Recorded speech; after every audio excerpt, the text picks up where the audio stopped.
Istina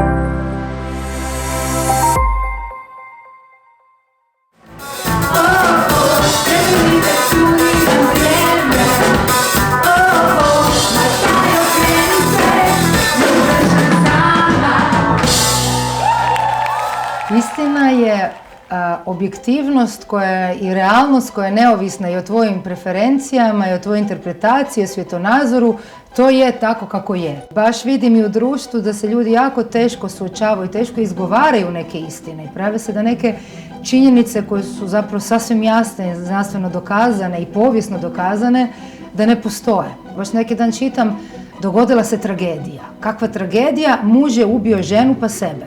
To nije tragedija, to je zločin. Meni je teško prihvatiti neke istine koje se tiču nekih mojih neuspjeha.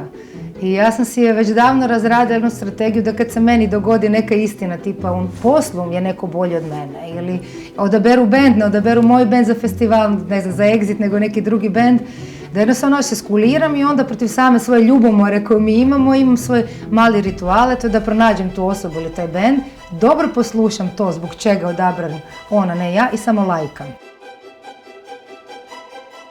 Ljudi ne vole ljude koji govore istinu. Ako želiš ljudima reći istinu, to im reci na način da se nasmiju, inače će te ubiti.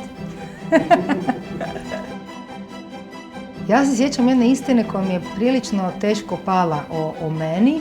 Ja naime jako volim biti pozitivna osoba koju ljudi vesele, pored koji se ljudi osjećaju ugodno i žrtvujem i neki dio i sebe u pojedinim trenucima, samo da je svima comfort.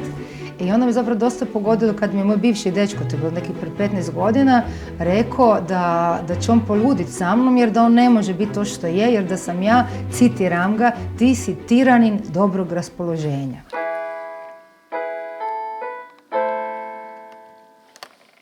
A kako apsorbuješ surovu istinu? Nikako, u bedu si. Tako da te tablane istine gdje ti gledaju tuđi pjat, gdje ljude interesira s kim ti spavaš, zašto spavaš, imaš li mrlju na gaćama ili ne, to su istine koje nisu potrebne iznositi.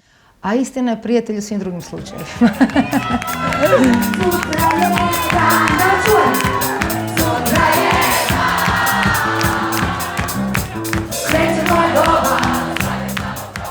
Pa mi smo izgleda, to je jako čudno, ali u današnje doba kad imaš stvarno svu tehnologiju svijeta i kad je istina zapravo one click away, sve to neko istražio, to znanstvenici se bave već hiljadama godinama raznim istinama, ali mi se čini da smo sve dalje od istine i da ljudi imaju fobiju od istine, da se nikad nije toliko, pa dobro, valjda u srednjem vijeku se isto nije vjerovalo znanosti, da je znanost bila i zabranjena, sad je barem eto slobodna, ali bez obzira to što je slobodna i što si stvarno blizak znanstvenim istinama, ljudi smišljaju hrpu teorija zavjera da se od te istine udalje.